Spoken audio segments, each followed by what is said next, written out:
Genèse chapitre 35. Jacob, appelé Israël, est mort de Rachel. Dieu dit à Jacob: Lève-toi, monte à Béthel et demeure-y. Là, tu dresseras un autel au Dieu qui t'apparut lorsque tu fuyais Ésaü, ton frère. Jacob dit à sa maison et à tous ceux qui étaient avec lui: ôtez les dieux étrangers qui sont au milieu de vous, purifiez-vous et changez de vêtements. Nous nous lèverons et nous monterons à Béthel. Là, je dresserai un autel au Dieu qui m'a exaucé dans le jour de ma détresse et qui a été avec moi pendant le voyage que j'ai fait. Ils donnèrent à Jacob tous les dieux étrangers qui étaient entre leurs mains et les anneaux qui étaient à leurs oreilles. Jacob les enfouit sous le térébinthe qui est près de Sichem. Ensuite, ils partirent. La terreur de Dieu se répandit sur les villes qui les entouraient et l'on ne poursuivit point les fils de Jacob. Jacob arriva, lui et tous ceux qui étaient avec lui, à Luz, qui est Béthel, dans le pays de Canaan. Il bâtit là un autel et il appela ce lieu El-Béthel, car c'est là que Dieu s'était révélé à lui lorsqu'il fuyait son frère. Déborah, nourrice de Rebecca, mourut, et elle fut enterrée au-dessous de Béthel, sous le chêne auquel on a donné le nom de chêne des pleurs.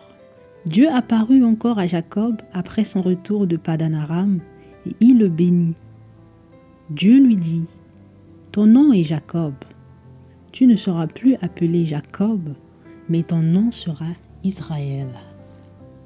Et il lui donna le nom d'Israël. Dieu lui dit: je suis le Dieu Tout-Puissant. Sois fécond et multiplie. Une nation et une multitude de nations naîtront de toi, et des rois sortiront de tes reins. Je te donnerai le pays que j'ai donné à Abraham et à Isaac, et je donnerai ce pays à ta postérité après toi. Dieu s'éleva au-dessus de lui dans le lieu où il lui avait parlé.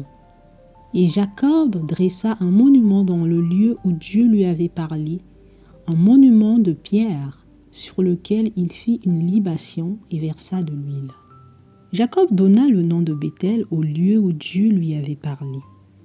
Ils partirent de Béthel. Et il y avait encore une certaine distance jusqu'à Ephrata lorsque Rachel accoucha. Elle eut un accouchement pénible.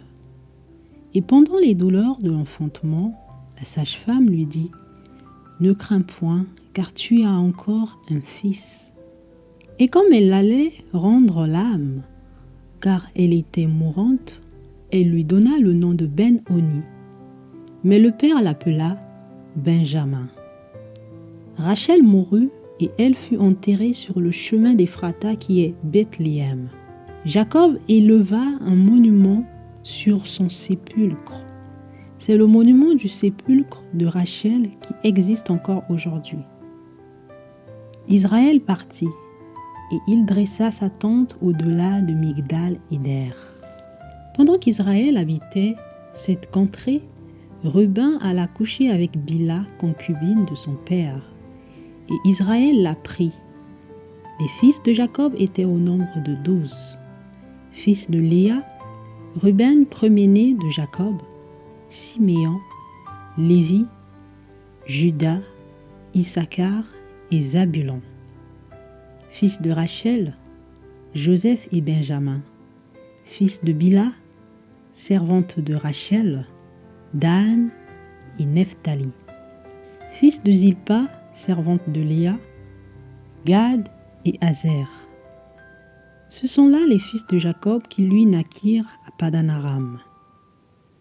Jacob arriva auprès d'Isaac son père à Mamré, à Kirjat-Arba, qui est Hébron, où avaient séjourné Abraham et Isaac. Les jours d'Isaac furent de 180 ans.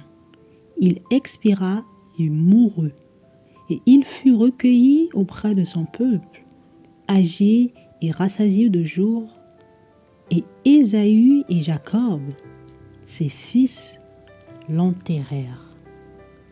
Amen.